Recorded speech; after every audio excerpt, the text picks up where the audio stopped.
હવે બનાવમાં તો એવું છે કે ભાઈ 1 વર્ષ થવા આવ્યું છે, પૂરતી માહિતી હજી સુધી નથી મળી. જે પ્રમાણે એ લોકો પ્રોમિસીસ કરેલી છે કે ભાઈ બિફોર 1 યર એ લોકો દરેક માહિતી અમને પ્રોવાઈડ કરશે, પરંતુ હજી સુધી કોઈ માહિતી નથી મળી.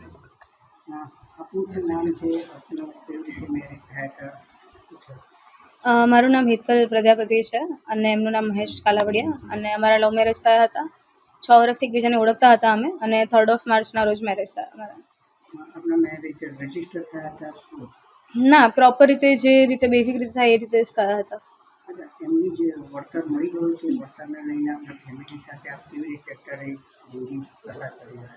હવે મારા પેરેન્ટ્સ તો એટલા તો એ છે કે એ લોકો કોઈ બી વસ્તુની મારી પાસે ડિમાન્ડ નથી કરી રહ્યા. એઝ અ હ્યુમેનિટી તેઓ જાણે છે કે મેં મારું વ્યક્તિ ગુમાવ્યું છે, તો એ લોકોના એન્ડથી હું કંઈ નહીં કહેવા માંગુ. પરંતુ સાસુ સસરા તરફથી એવું છે, ઇનલોઝ તરફથી, કે જે ફાઇનલ કમ્પન્સેશન મળ્યું હતું એમાંથી ઓલરેડી તેઓને હું એ શેર કરી દીધા હતા. 25 લાખ જે હતા એ ઇનલોઝના એકાઉન્ટમાં આવ્યા હતા, અને આઉટ ઓફ 25 લાખ મને ફક્ત 9 લાખ જ મળ્યા છે.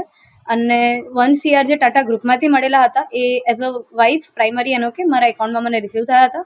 હું તેઓને એઝ અ સાસુ સસરા નહીં, પણ મારા પોતાના પેરેન્ટ્સ તરીકે જ હું એ લોકોને સમજતી હતી, કારણ કે મારા હસબન્ડના પેરેન્ટ્સ હતા. મારી લાગણી પણ એ લોકો જોડે જોડાયેલી હતી, દરેક વસ્તુ હતી, પરંતુ તેઓએ એ વસ્તુનું બી ધ્યાન ન રાખ્યું. અને હું જ્યારે ઘરેથી નીકળી ત્યારે એક સમજૂતી કરાર કરાવડાયો, જેમાં એ વસ્તુ મેન્શન કરાવડાવી એમને કે ભાઈ ભવિષ્યમાં મારો કોઈ હક એ લોકો પર નહીં રહે અને એ લોકોનો હક મારા પર કોઈ નહીં રહે, કારણ કે હું ત્યાંથી કશું જ લઈને નથી આવી, મેઇન વસ્તુ. અને ત્યાંથી લાવી તો નથી જ કઈ. અને જોડે જોડે જે અમે સમજૂતી કરાર કરેલો હતો એમાં મેન્શન હતું કે ભાઈ 40 લાખ મારે લેવાના છે અને 60 લાખ એમને આપવાના છે. હું એ ફાઇનાન્શિયલ રીતે નહોતું વિચાર્યું, પણ પોતાના ફેમિલી મેમ્બર સમજીને એ લોકોને હું એ શેર કર્યું હતું. પરંતુ હમણાં રિસેન્ટલી લાસ્ટ 1 વીકથી તેઓ ફેસબુક પેજની અંદર ખોટી માહિતી કોઈના થ્રુ શેર કરી રહ્યા છે. કોણ છે મને ખ્યાલ નથી, પરંતુ તેઓ ખોટી માહિતી એવી શેર કરી રહ્યા છે કે ભાઈ ઓલરેડી મેં વધારે પડતું ફંડ લઈને આવી છું 57 લાખ, અને એમાં એવું મેન્શન એમને કર્યું છે કે તેઓએ ફક્ત ને ફક્ત એક ઘર લીધું છે અને જે બાળકી છે દિયરની એના નામ પર ફિક્સ કરી છે 5 લાખની. બટ રિયાલિટી એવી છે કે તેઓએ પોતાની દુકાન પણ પરચેઝ કરી છે, જે સલૂનની છે, જે દિયર જ ચલાવે છે, અને એ જ કારણોથી અને પોતાનું ઘર પણ થઈ ગયું છે.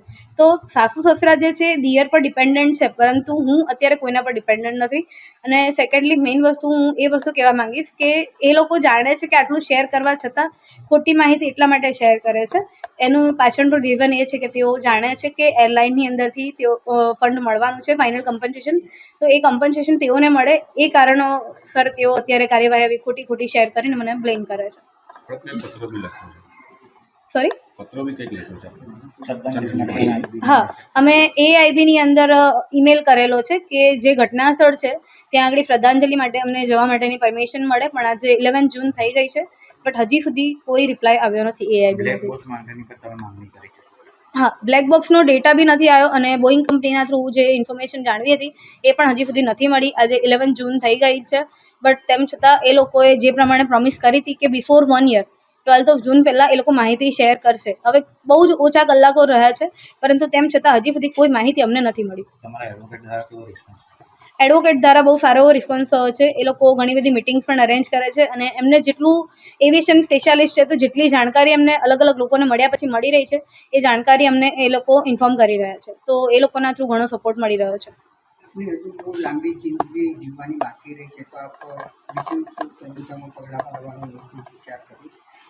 ના, અત્યારે મારો કોઈ પ્લાન નથી, કારણ કે મારા લવ મેરેજ હતા અને 6 વર્ષથી અમે એકબીજા જોડે જોડાયેલા હતા.